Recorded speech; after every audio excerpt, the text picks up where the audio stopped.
Okay, welcome everybody. Here we are with another Sfira transformation program with SAI. I want to make a special thank you to our sponsor for tonight. Tonight is sponsored by Devora Klein in honor of everyone's true and ultimate zivug, shalom, bayis, and good health, and in memory of Meir, Yitzchak ben Feiga. So that is our sponsor for tonight. And we also have a sponsor for our prize. And I want to announce the prize for everybody. We have these gorgeous Negelwasser cups. You'll see it over here. There you go. There you go. You can do a demo. Yay! So mazel tov to everybody that did your reading and your journaling. And our sponsor for the cups is sponsored by Anonymous, and it's for Refuah Shlema for Yosef Simcha Chaim ben Sarachana. So we should have only good and revealed good. And I want to make a personal announcement that today is a very special day in our family's life. We just saw a revealed miracle today, and I want to say my son had a very, very, very intense broken elbow 2 months ago. It was a very rough experience, a lot of ambulances in several hospitals. And we were not sure how everything was going to turn out. But Baruch Hashem, today we went in and the doctor said that the x-rays are beautiful. He has basically full range of motion. He doesn't even have to do physical therapy. Wow. And he said, as of now, we don't have to ever come back. Mitzvah Hashem. So today was a very big day. Yes, right? Yes. Baruch Hashem. And I also want to share that one of our speakers previously, Beryl Solomon, he spoke about tzedakah and the brachas of tzedakah. And on the ambulance to the hospital, I said, Hashem, I'm going to give my biggest donation of my life. I basically gave half of our bank account. It was the craziest thing. I'm like, my husband's going to wake up, but my son's going to be okay. My husband's going to wake up with like a freak out, but my son's going to be okay. And I really attest that this is tzedakah, and I want to give a bracha to everybody. You should never need to, but if you need to, tzedakah is the way. So yes, and we're so lucky to have Rochie here. I am so overjoyed that she said yes, and I am so excited, and thank you so much for being here. Thank you for having me. I always love coming here. This is a very special place and always very special people. Is this good? Yes. This is okay? All right. Hopefully there's not too much like noise from the clothing or whatever. Okay. Hi, okay, we have one more person. I forgot your first name. Ruta. Yes. Nice to have you here again. You were here last time I was here. Yes. Okay. So it's a pleasure to be here, as always, to be in a place that's called Living Chassidus. How could we go wrong? And it really is. I think this program really is about living Chassidus, like not just talking Chassidus, but living Chassidus, and especially in the month of Iyar, as we go through Sfira Sa'aimer, this process is literally living Chassidus, so we're in the right place right now. So it's very good. So, sometimes we have a topic, for the flyer, but we're going to explore a lot of things. The topic for the flyer we settled on, the process, the being present, or the present within the process, which is a very, very important idea that I really wanted to bring about a little bit, the idea of Sfira Sa'aimer, but how do we do it as women? Like, what's the feminine approach to Sfira Sa'aimer? And we'll touch on a few other ideas. We'll touch on what it is we're accomplishing through Sfira Sa'aimer. What is this time really? And there's like a lot of things lumped together in this time. So I feel like sometimes it gets a little confused, like what's happening in the time of Sfira Sa'aimer. People start thinking that maybe it's like a tragic time. Is it like the 3 weeks? Is it like the 9 days? Maybe it's like Elul. Is it Tshuva? Are we doing Tshuva? Like what is the mood here? What is the process really about? And it's not any of those things. So it's really something very specific to this period of time, which is such a beautiful time. I actually spoke to a group this morning, and one woman in the group said, she started saying, I love Sfira Sa'aimer. I said, I'm so happy to hear that. I feel like a lot of people approach it with a little bit of like fear, like almost like it's Elul or the 9 days, even like this, like it's a difficult time. It's not. It's a beautiful process. So we definitely approaching it from a place of joy rather than trepidation. Sefer Yetzirah, it's spoken about that the world was created, the Eibishter created the world, b'sefer, b'sipur. The world was created with an author, there's a book, there's a sefer, and there's a sipur, there's a story. And this is sort of like the structure to the creation of the world. And what's beautiful about this idea is all of these words really are from the word samach pei resh, which is the idea of the sfira, right? And we know that the spheres are how the light of the Eibishter comes down into this world through the 10 spheres, the spheres of Meichen, the spheres of Midas and Malchus. This is how we experience the light of Elikus in creation, through creation. This is how the world is created, and this is how it's filtered. The light of the Eibishter is filtered through these spheres. So this idea that the sefer, the sipur are all expressions of Sfira. And of course, we know that Sfira is also counting, right? Sfira Sa'imer, the counting of the Aimer. And finally, Sfira is the word sapir, which I'm sure if anybody's heard anything about Sfira Sa'imer, this comes up, that the idea that Sfira is from the root of sapir, which is a sapphire. And of course, we know that the luchais actually were made of sapphire. So there's a lot of depth. Hi, welcome. There's a lot of depth to this idea that through the sphira, through the counting, through the escalus of the midas, through this process, we are refining, we are polishing, we are growing. It's a time of longing and yearning to reconnect and to discover our own inner shine, our own inner sparkle, a reflection of what we actually received at Matan Torah. So we're going almost through refining ourselves and polishing ourselves.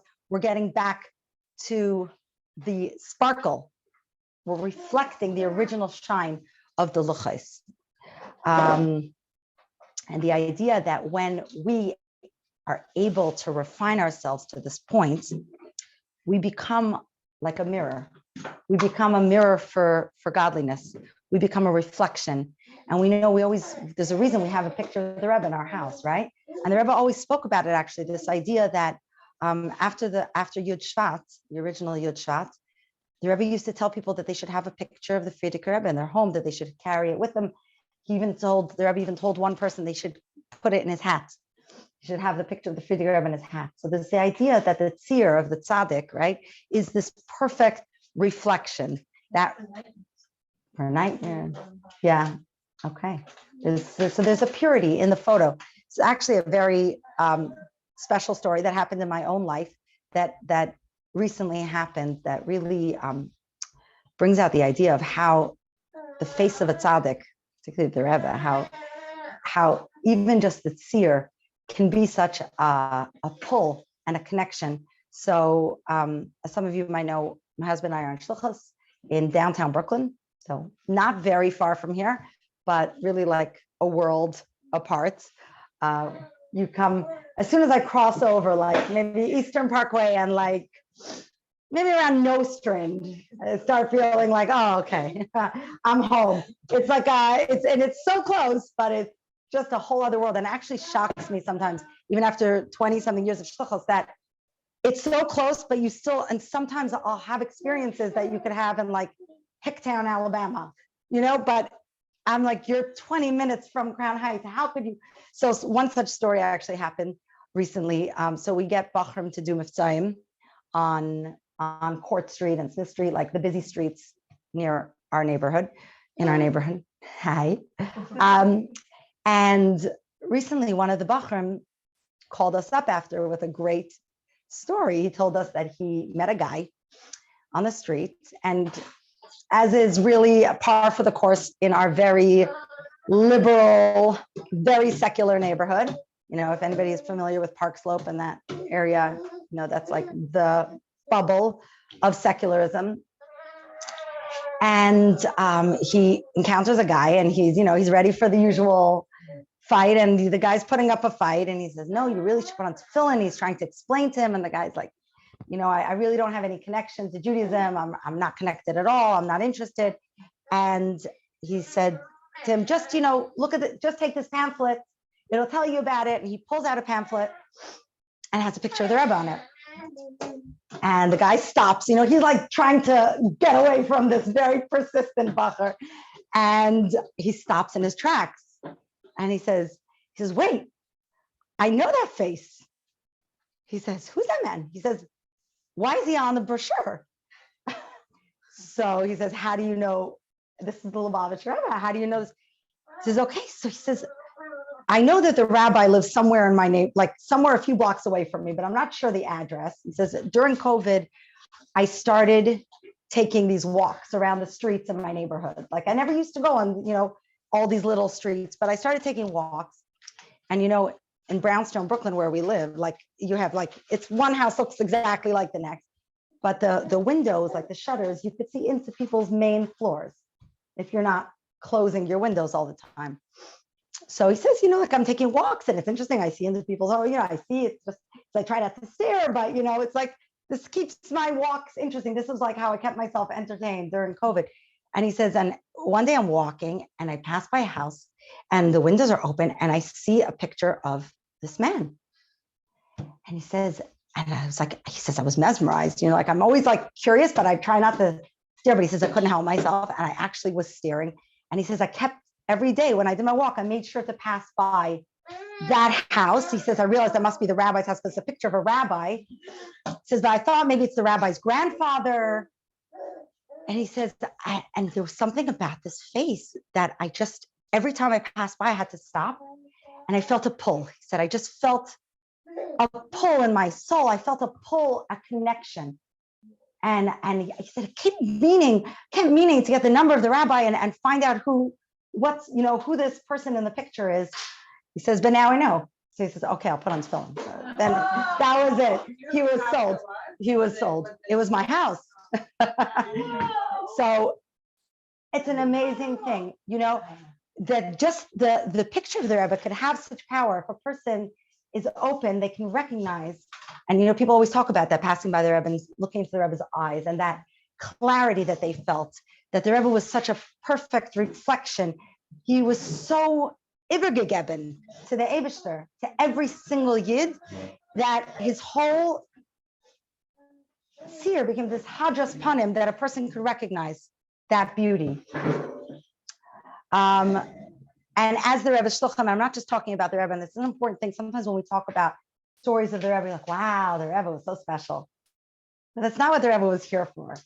And that's not what he wanted us to take away from these things. The Rebbe wanted us to be his shluchim, right? And shliach adam k'maaseh, a person's shliach is them in the moment that they're doing their shlichos. And all of us are, as chassidim, we are shluchim. And the Rebbe wanted this from all of us. It's actually, there's a beautiful story of a bacher many years ago who went on Merkei Shluchos and came back and felt very down about the experience. He felt like he didn't find any Jews. He didn't make it have any effect. He felt like it was a waste of time, and he felt like he didn't do his shluchos. And he wrote to the Rebbe that he felt very bad about the experience, that it was a failure.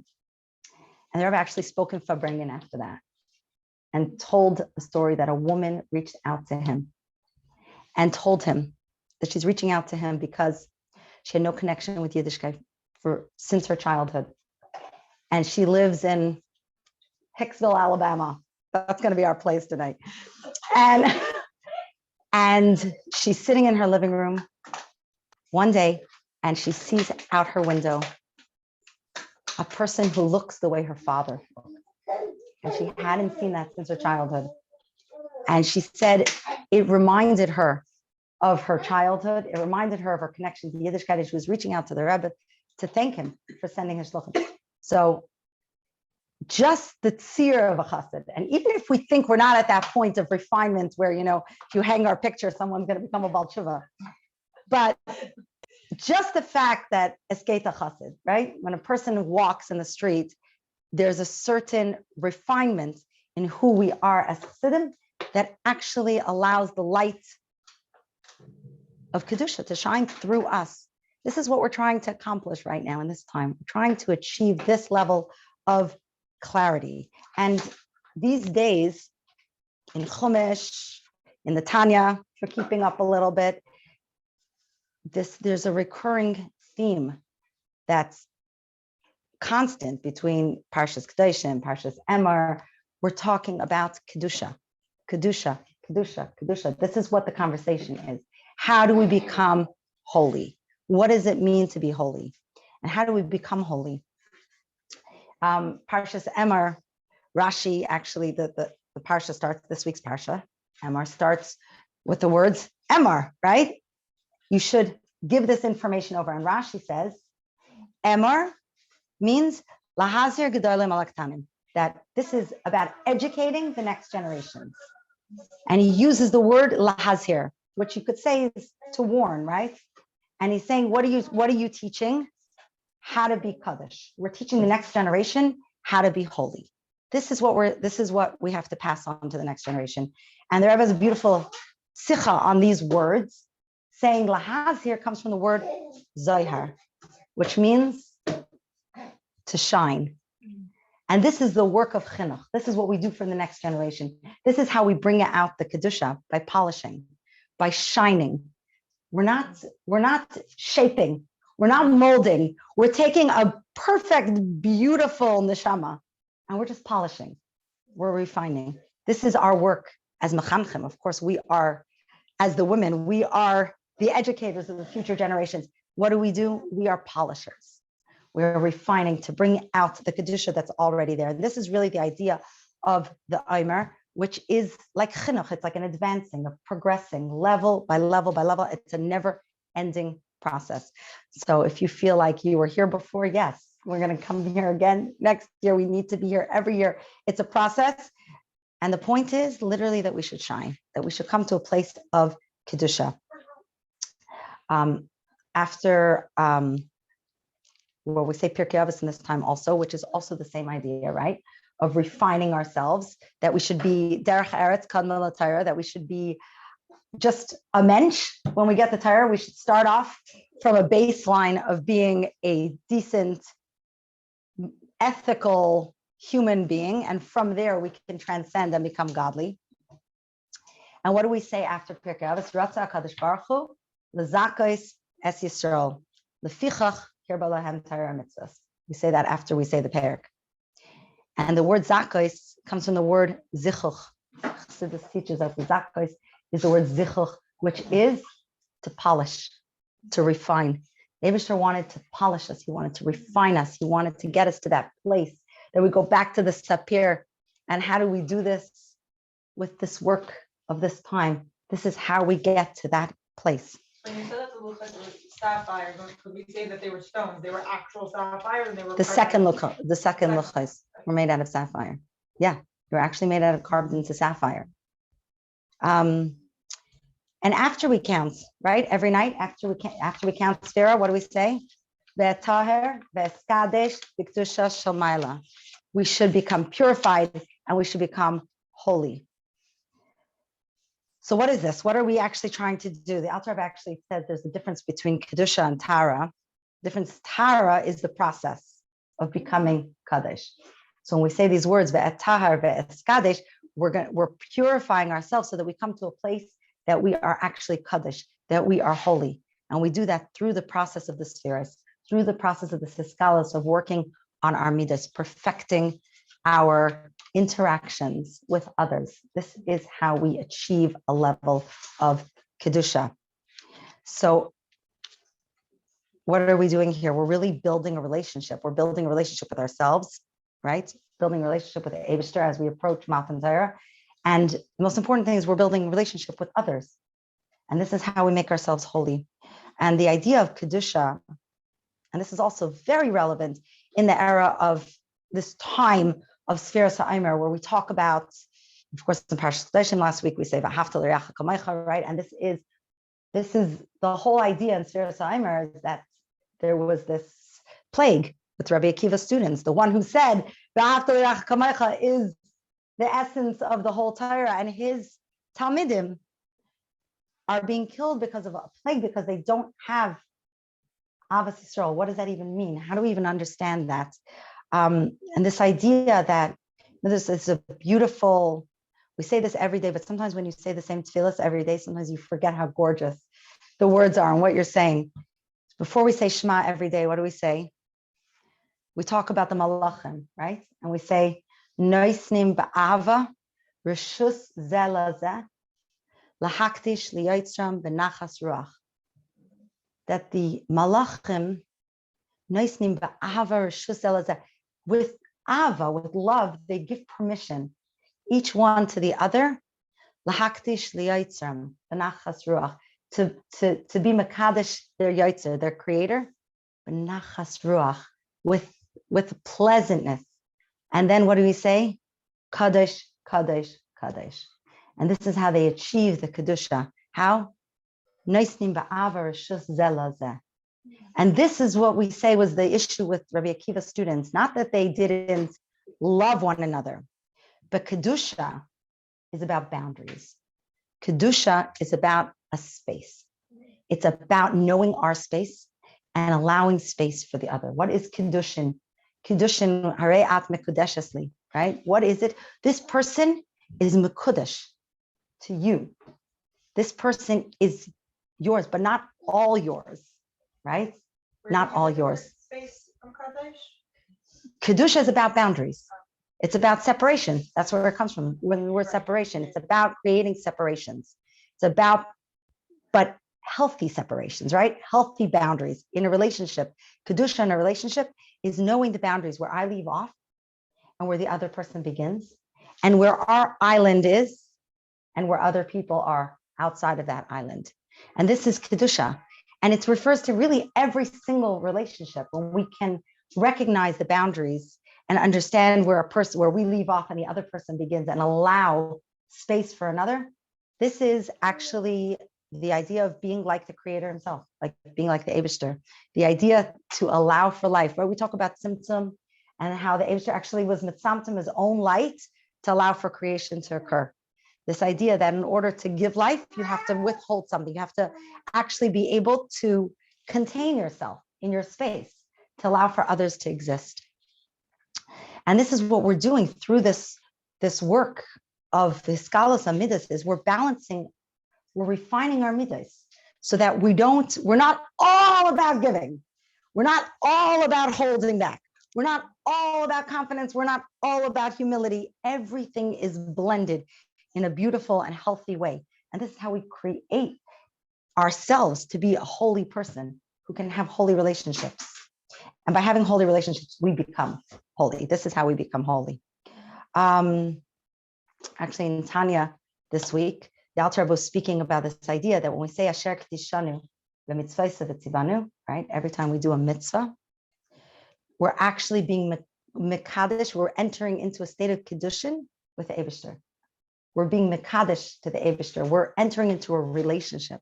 We're tying ourselves to the Eibishter through the mitzvah that we're doing. So it's actually a kedushin that's happening every time we make a bracha. Every time we do a mitzvah, we're tying ourselves through this mitzvah. We're refining ourselves. We're becoming holier. We're becoming connected. And this is how we shine. We shine through this idea. So this idea of us being shluchim. By the way, I'm open to any, if people want to add something to the discussion or bring in an idea or ask me a question as we're going, this does not have to be a speech. I'm very happy to just take anybody's questions or thoughts as we go. So just feel free to just mix in, and for the recording, I can just repeat your question or thought if you have something, okay? So we spoke about this idea that as Chassidim, we are automatically shluchim, right? We are automatically shluchim of the Rebbe. Really, it's a choice we're making constantly. If we want to connect ourselves in this way. The idea of shluchos, it's not like an eved. A servant has to do it because his master told him. A shliach, it's you become part of the mission that has to be done. You're not doing it because somebody sent you. You're doing it because it has to get done. And the idea is that if you're not going to be the shliach, someone else will. That mission is in place. Dir Yisbarach, to make this world into a dir v'tachtonim, that has to happen. That is happening. It started, Basi Lagani, there ever spoke about this, and we're in the process right now. It's happening. The world is moving to a place of Mashiach. The question is, are we going to involve ourselves in the process? Are we going to step up to the plate? And are we going to contribute to this mission? Because that's our choice. If we want to bring this into our lives, or if we don't. And we really have that choice. But in a way, it's not a choice. It is a choice, and it's not. It's like when Mordechai tells Esther, right? He says, right?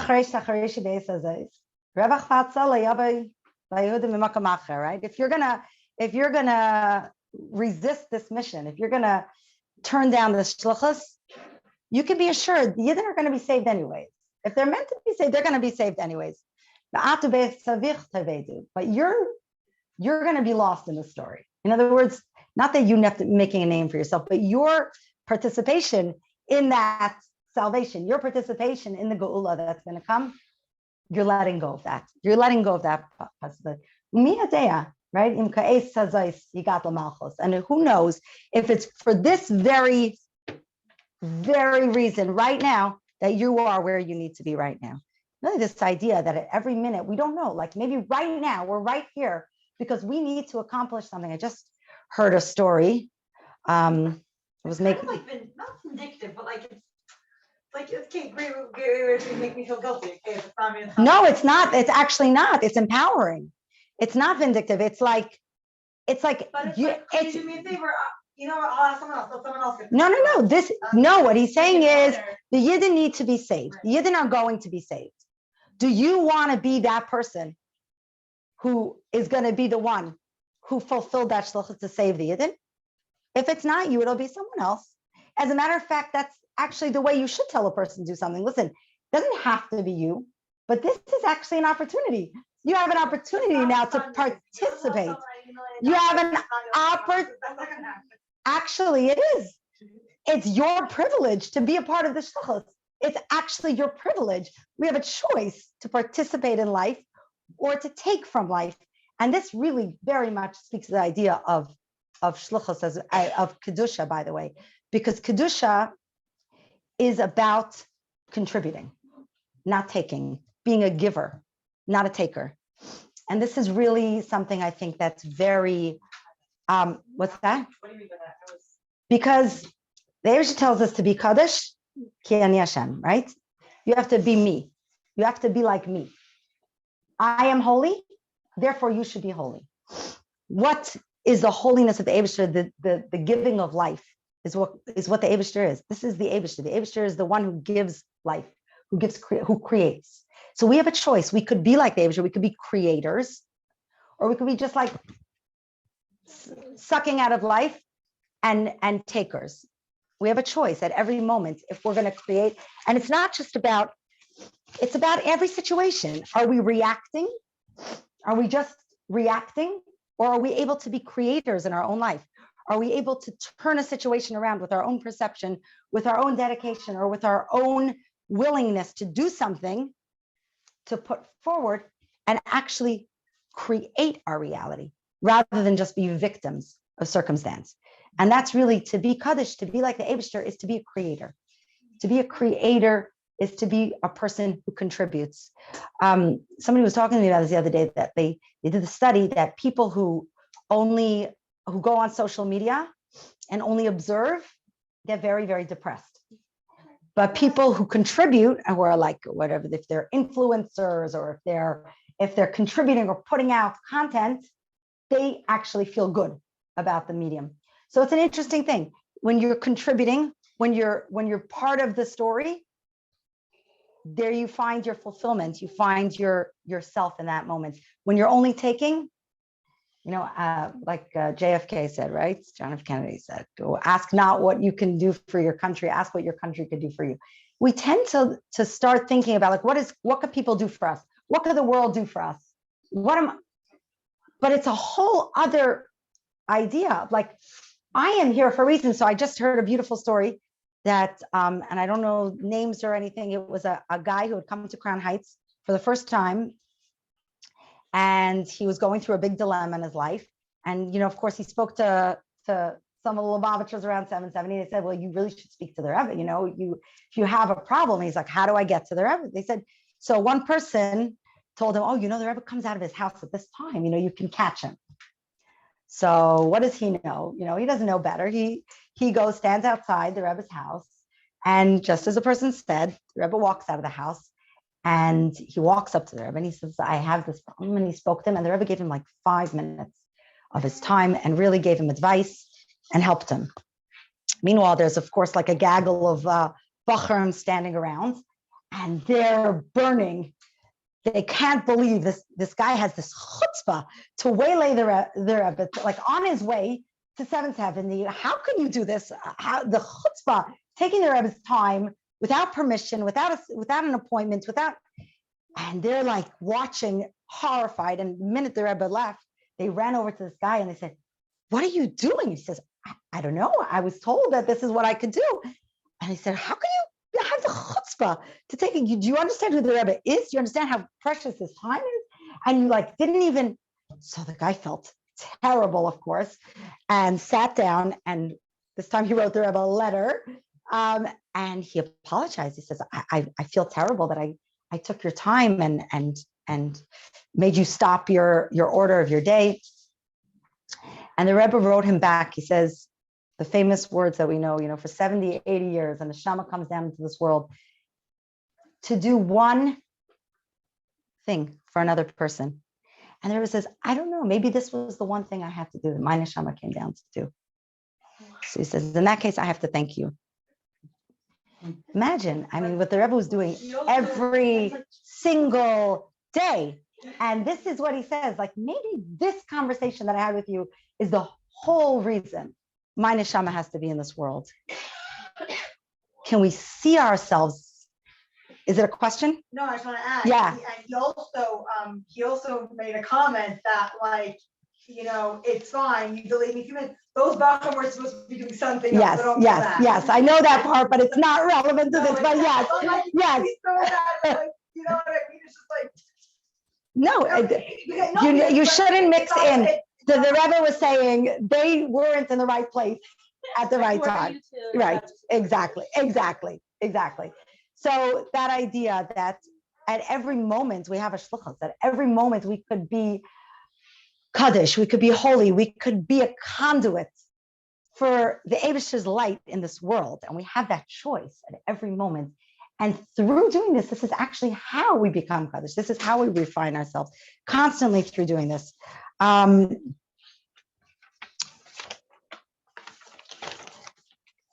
Okay. It's not so far-fetched. It's not far-fetched at all. It's consciousness. Yeah. Today in the subway on the way to the doctor. Yes. I told my son, I said, I wonder. Sure. Yeah. Want to say it on the? Sure. Yeah. But, I said, I wonder what's our shluchos today. Yeah. Because it's a long ride. And he said, I wonder, maybe it's the doctor. I wonder what we're going to do. I wonder what's the mitzvah that we're going to do. Anyway, on the way back, the whole time, we're like, okay, what's our mitzvah? What's our mitzvah? And suddenly I hear this couple, and they were really arguing. They happened to be arguing in Spanish, and I know Spanish. Oh. And my son was he was really confused what's going on. And it was and there was also a little baby there. And he was really worried. And I heard that her I tried not to listen, but her father was passing away. Oh, yeah. And they were arguing about how to deal with it. So I told my son, I was what should we do? They don't look so happy. And I happen to have a bag from Chocolate. And his thing is, once he finishes at the doctor, he always wants a croissant, like his present. So we happen to have an extra croissant. Yeah. I told him, I said, maybe this is our mitzvah. I walked over in Spanish. I said, I don't know what's going on, but I just want to make your, I hope that you guys are doing well, and I just wanted to give you a croissant. And my son got like his face was shiny. He's like, whoa, this was our mitzvah that we were waiting for. Wow. And Baruch Hashem, they all came out smiling. So it's just a matter of a mindset. That's so special. That's so beautiful. That is exactly, that is the mindset, right? And if we're looking for it, we'll always find that we're in the right place at the right time for a purpose, that we are right here, right now. And it's meant to be exactly that, right? There's a sefer, there's a sipur, and we're part of this book. We're part of this story. And why are we in this place right now? And we know why we are. We are because we have to make this world into a dira b'tachtainim, and we have this power. We have this power with little things. Croissant. Croissant. By the way, that would make my day. That would totally make my day. Yeah. Yeah. My teacher told me that one time my car and her husband were getting off the same exit 3 times, and they're like, "Hey, like this is crazy." 3-4 times they did big chaps, and they stopped. They made a bracha and they continued driving. You're like, we obviously have to, like. That's great. That's great. Or like, right. That's great. Like different place. That's excellent. I want to try that when we put in something into the conversation, that it's either a question or something short, because the people who are watching by Zoom, I don't think could hear you. Okay. So then they probably are missing this stuff. So even though we're enjoying it, thank you. So really the whole idea of how we become the tzir of Elikus is through refining our midas. It's not, we don't work on our meichin at this time, right? We're working on the midas, on the emotional midas, because the emotional midas is how we interact with other people, right? Can't love if there's another person to love. Can't give if there's no one to give to. We need another person for this work of perfecting our midas. And this is how we become holy. This is how we become bachentz, Yisa Hashem panav elecha v'yichuneka. This is how we become blessed by Hashem's light on us, which brings us chen, which makes us a tzir of Elikus. And we become this mirror for Kedusha. So there's this idea that I really wanted to talk about, is also, this is idea of what we're doing in Sfira, how we're working towards refining ourselves, becoming this sapir, becoming this clear reflection, becoming again a reflection of the Sarasa Dibros, of the Luchais, of the very beginning of Matan Torah. But it's interesting, like, how does this actually relate to us as women, particular, especially Sfira Saimer? And actually, I don't know if everyone is aware, but there's actually a lot of arguments about Sfira Saimer and women. If actually women are supposed to count Sfira Saimer. So of course, so what's that? Sfardim are not into it because the Zohar actually says that women shouldn't. So there are a lot of opinions, and there's an argument if it's a mitzvah shazman grama. The Ramban talks about, is it a mitzvah shazman grama? Should women actually be obligated or not? Because this is, there's a particular time you have to count at night. You can only say the bracha at night, right? So, and then of course the Zohar speaks about the idea that counting in general is dinim, right? It's Devora, and women are Devora. Women represent din, so it's not a good mix. And then even in the other end, yes. Men are chesed, women are Devora. But this is another conversation. Okay, Devora is very powerful. Yes. But today, as it turns out, most women do count the Eimer. This is like actually very common that women do this. So by the way, if you don't do it, you could say, it's fine, the Zohar says. So don't feel bad about that. But lately, like, women are counting Eimer. So it's actually an interesting phenomenon that somehow we're connecting to this. We have washing machines, exactly. We have a little more time, maybe. I think I got what you were saying. Maybe I missed it. You're saying that washing machine, they have time. No, like we have time. Oh, time. That's what I thought you were saying. We're washing machines. Exactly. Things happen by themselves a lot more. Right. Exactly. We have a lot more freedom and time.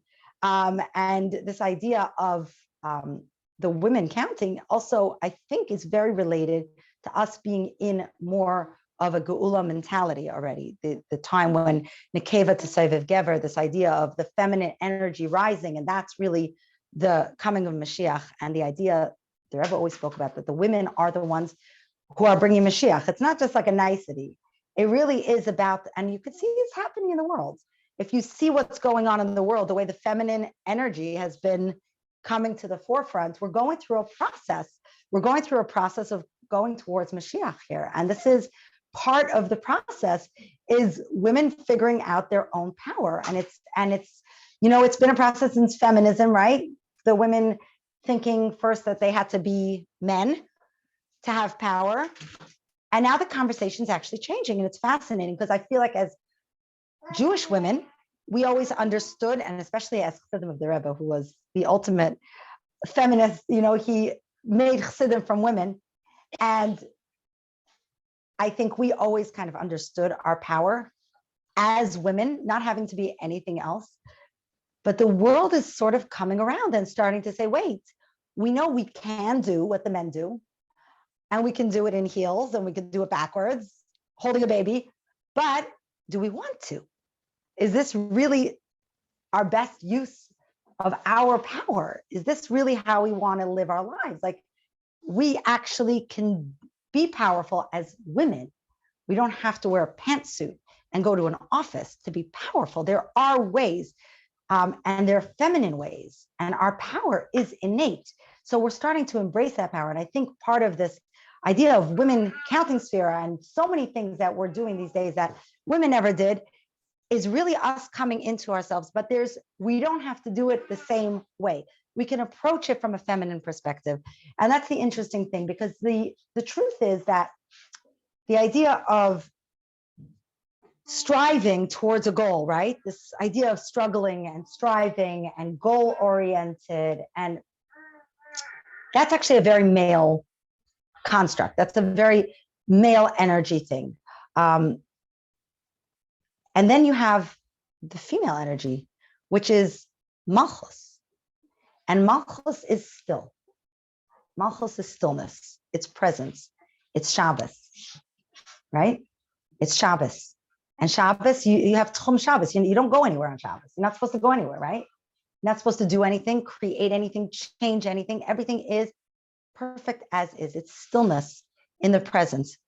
So this idea that you can approach this process as like a struggle, or as a woman, we can approach it from a place of presence, of malchus. And it's really not just Sfira Sa'amer, but everything in life, how we approach what is the feminine approach of being able to be completely present. You say, Shabbos, right? We're told, by the way, Hayom Yom of today, the Alter Rebbe is talking about the Magid said, which is perfect for this conversation, that the Magid of Mezrich said, Usfartem lachem is that you should you should polish yourselves to be a sapir. You should make yourselves into a sapir. And the Alter Rebbe continued that how do we do this? How do we create ourselves as a sapir? And he says, through Sheva Shabbos Tmimais, the 7 midas that we work on through the 7 weeks, each one becomes like a perfect Shabbos. And then what is the idea of Shabbos? Shabbos is perfection. Everything, all your work is done. Everything is perfect exactly as it is. Nothing has to change. It's perfected. That moment of Me'ein Olam Haba, that we go back into that place of Gan Eden, of Eitz HaChaim, of perfect unity, of perfect oneness. That's Shabbos. So what's happening?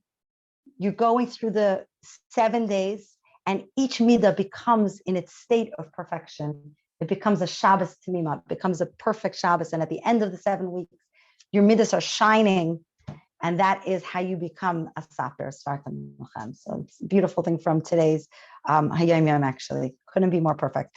Here's what you said about how it's either this or that. Like you said, either you could approach it like this or you could approach it with malchus. Right. So we're going to talk about that. What does it mean to, I think you can approach it as a struggle. Like, I'm struggling. It's like in the place, you could talk about this in another way. You can talk about this, that there's two perspectives in the world. The big argument. How can we say that there's free choice? How can we say there's such a thing as bechira if the Eibusher knows everything, right? Did you ever have this conversation as kids? And how does it make sense? So the Rambam has this conversation. How do we say that there's free choice? How do we reconcile that with the idea that the Eibusher knows everything, right? So he knows the outcome, but what's going to happen? It's our choice. So it's even more than. We're going to choose. But if he knows what we're going to choose, is it really a choice? Yes, because we're humans and we're. Okay, so this is the conversation. Because we don't. But there's actually right. I mean, I don't. Right. So in a space of bechira, you're actually making a choice. But there is a higher plane, which is the space of the yediyah, right? And the Eibusher is beyond time. Time is a construct. It's a creation. Bereshis bara Elokim, and time is created. There's day, there's night, there's weeks, there's months, there's time. It's a construct. In this realm of Yedian, the Eibusher's realm of Ein Sof, past, present, and future all exist simultaneously. So in this very moment in time, we're already in that perfected state. We're already in that state where everything, that we already got there. And really, this is the process from Pesach to Shavuos. This is the process. We're coming from Pesach. What's happening? What happens on Pesach? Through the Seder, we're gifted with an inkling, a glimpse of our godless. There is we transcend time, and there's a gift that we get at the Seder. And the gift that we get at the Seder is a glimpse into our perfected self. And I'm not saying our potential. See, because when I say our potential, you see I could possibly become that.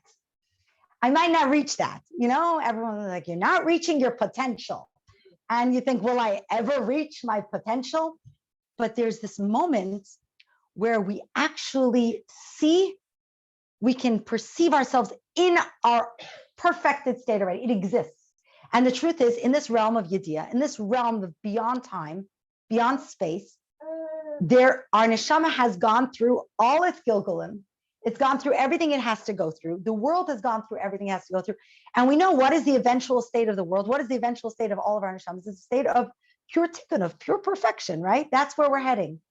And there's two ways of seeing it. You could see, we're doing so well. I was just talking the other day to I give a Pirkei Avos shiur on Shabbos, and a woman told me she has to talk to me about something that was really eating at her after. So we sat down, and she tells me that her whole life she struggled with weight, with diet culture. She was always 5 pounds up, 10 pounds down, it was one diet after the next. So much brain space was taken up with this, she couldn't. And finally, she took herself to a nutritionist who does the whole intuitive eating, and she started changing her whole perspective. She started learning about the idea of honoring her hunger and not being in a war with food, and really appreciating and being mindful. And she changed, and she said she's been doing so well. She's struggling, but she said suddenly, she says, I think I did so much, but then she says, I'm in the gym yesterday, she tells me, and I see myself in the mirror, and I can't believe that there's fat there. And then she's says, I'm comparing myself to this person in the gym, this one's skinnier, this one. And she said to me, she says, I went home and I cried. She said, I thought I got somewhere, and I feel it's 10 steps forward, 20 steps back. How could I still be in this place after so much work? 3 years I'm dealing with this, I'm working on this, I'm struggling, and I'm back. And it was so perfect because I was thinking about this before, and my husband had given a whole class on this idea. And I said, this is mamish exactly what we're talking about here.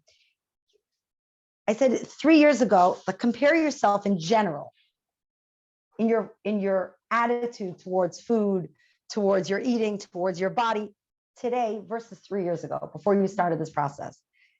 Are you in the same place? She says, not at all. I'm like much healthier than I was then. So, okay, so you're on the up, right? You're on the up. The movement is up. So when you have a moment, there's bechira at every moment. And sometimes we choose wrong. So there's a dip. Let's say if it's a graph, if you're just looking at this little piece of the graph, zooming in, you're just going to see down. But if you zoom out and you look at the whole picture, you're going to see that the graph is always going up. And the dips are little setbacks in the general arch towards your perfect state. And really, this is the idea that on some level, beyond time, beyond space, we are already in a space of Mashiach. And this is the idea they ever tell us, open your eyes. Mashiach is already here, right? The story of Mendel of Vitebsk, where there's some Meshuggah went up on the mountain and started blowing the shofar, and everybody was screaming, Mashiach is here, right? And they went to his study where he was learning, and they told him Mashiach is here, and everyone's familiar with the story. It's a very common story, but it's beautiful. And he opened his window, and he sniffed the air outside, and he says, no, Mashiach isn't here. So there's a lot of discussion. What does this mean? Like, why did he have to open the window? And they said, because in his world, Mashiach was actually there. In his space, in his Dalet Amos, Mashiach was there. He was living in a state of Mashiach. The outside world wasn't there yet.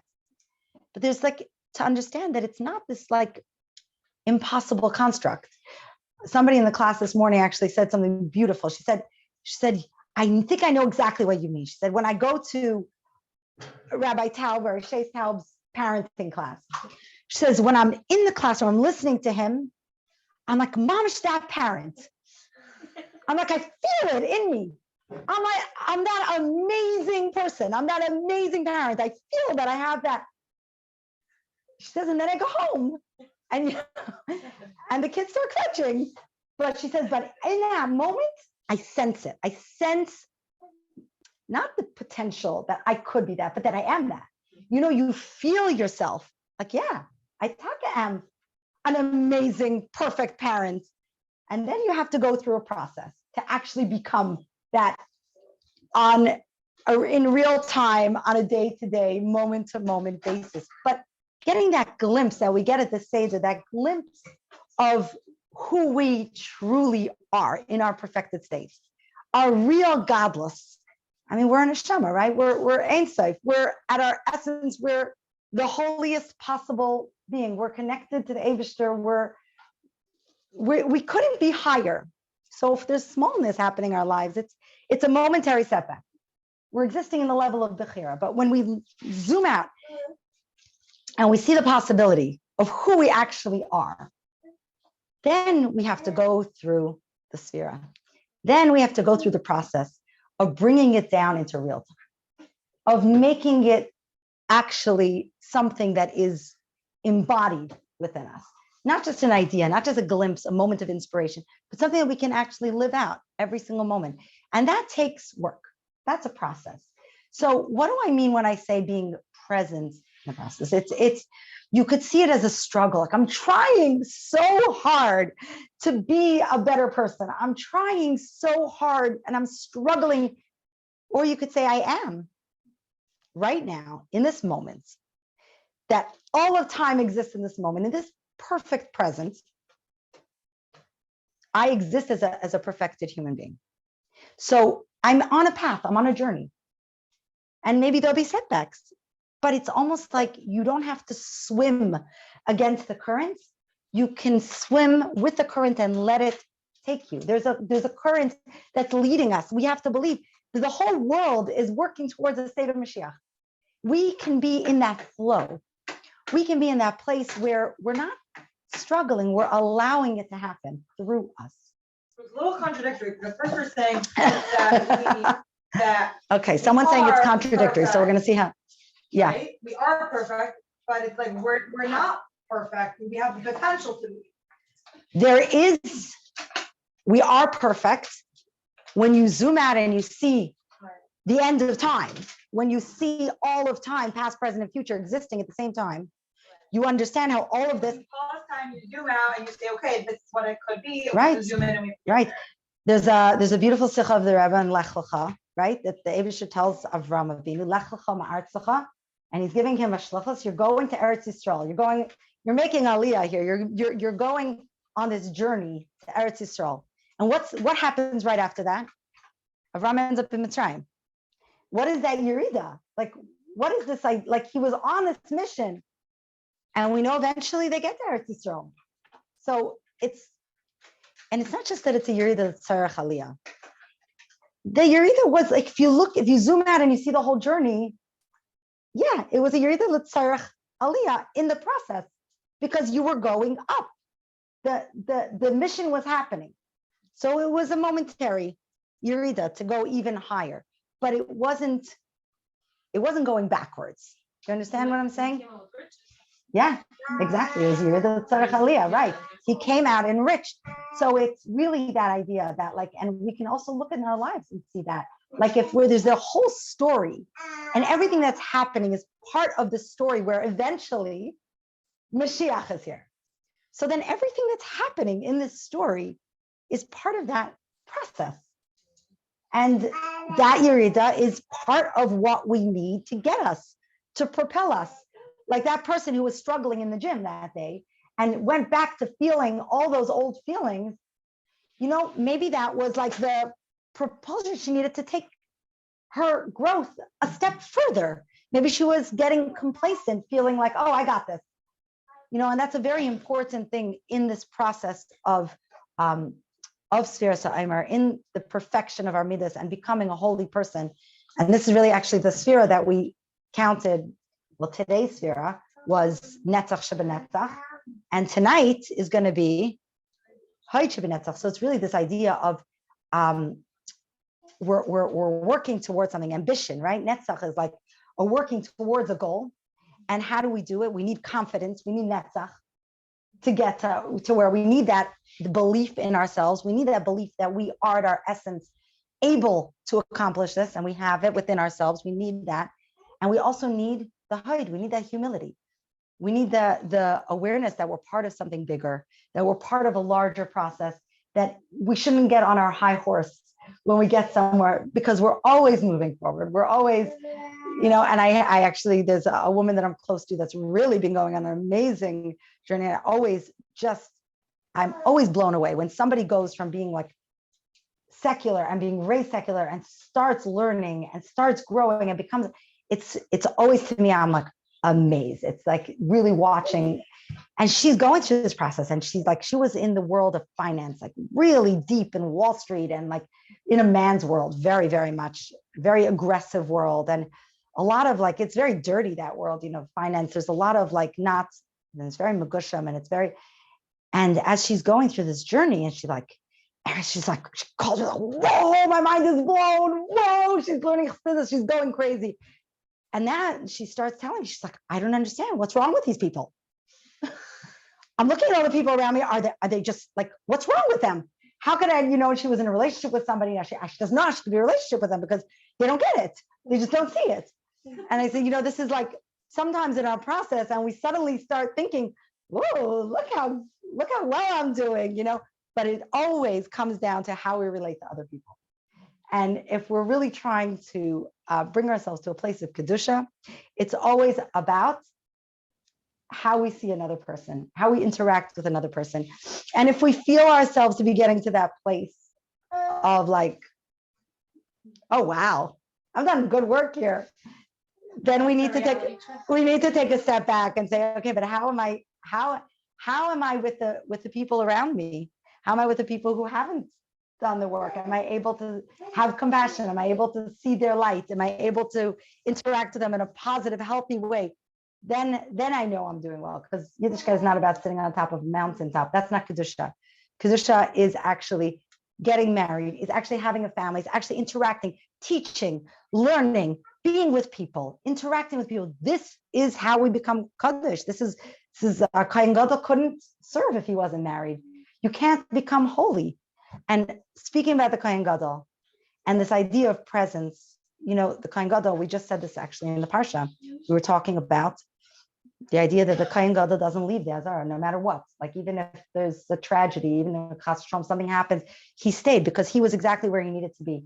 And that really speaks to the idea of this feminine idea of malchus, of presence, of us, how we see ourselves. Do we need to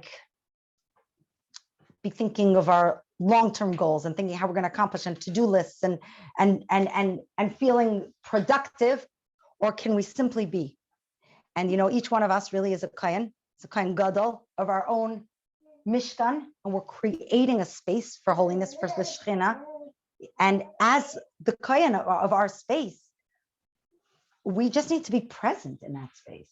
We have to be the malchus. We have to be the keli to receive the Shekhinah, to be a place where the Shekhinah is comfortable.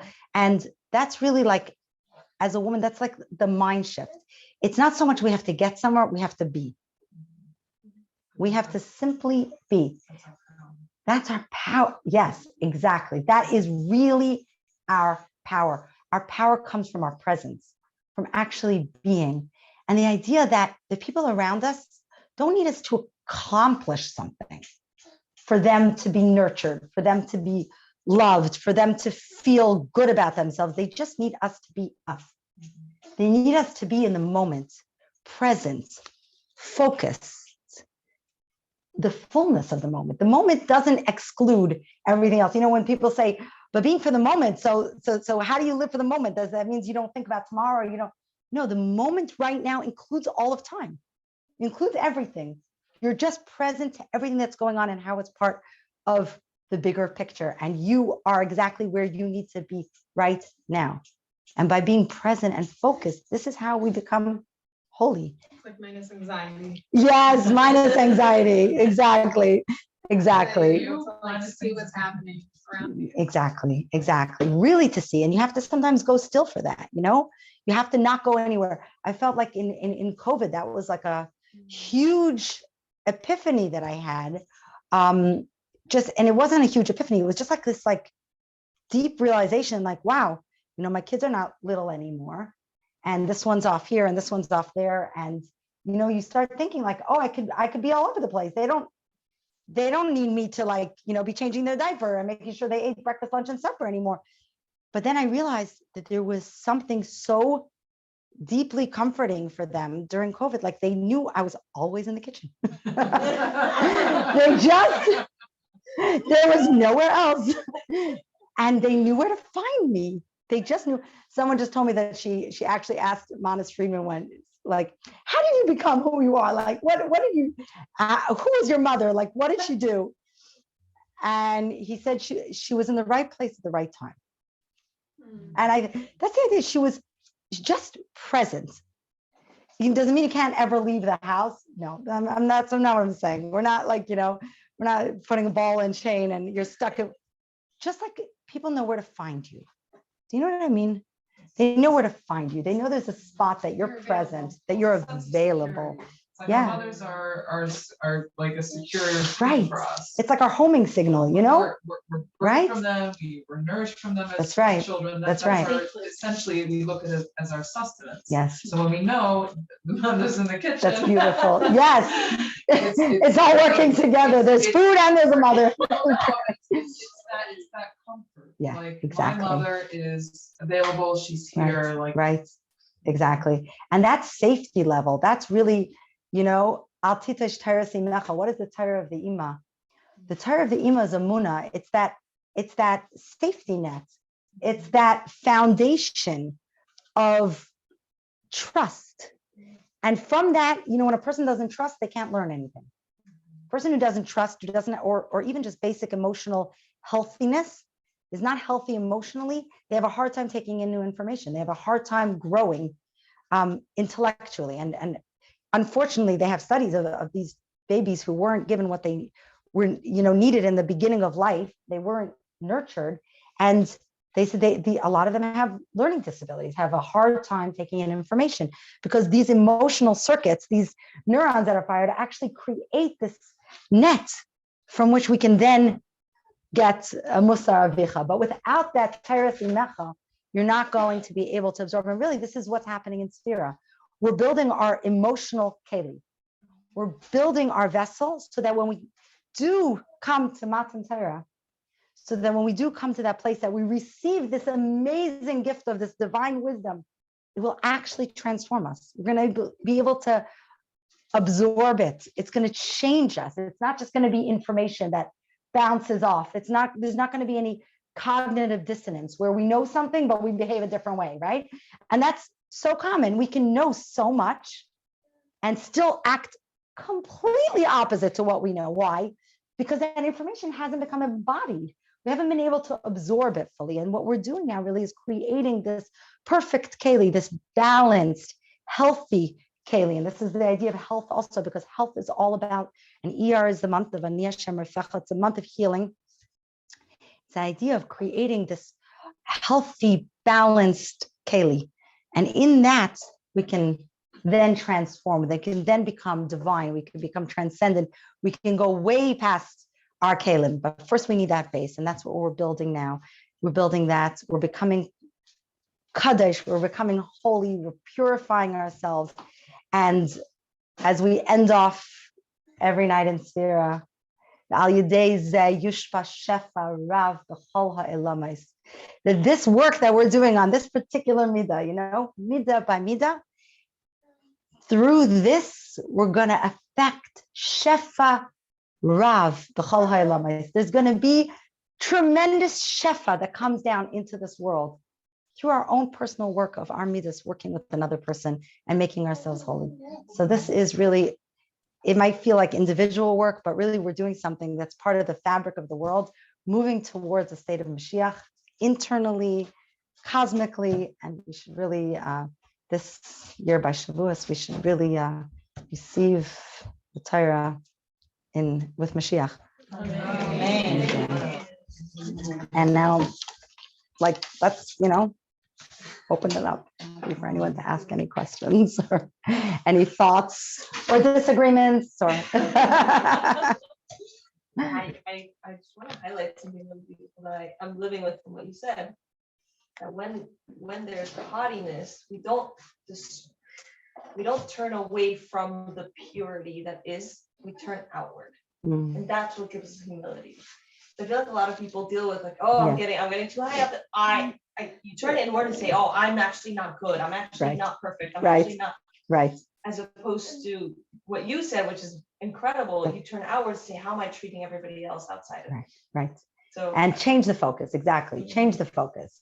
Say maybe sometimes self-work could become about self.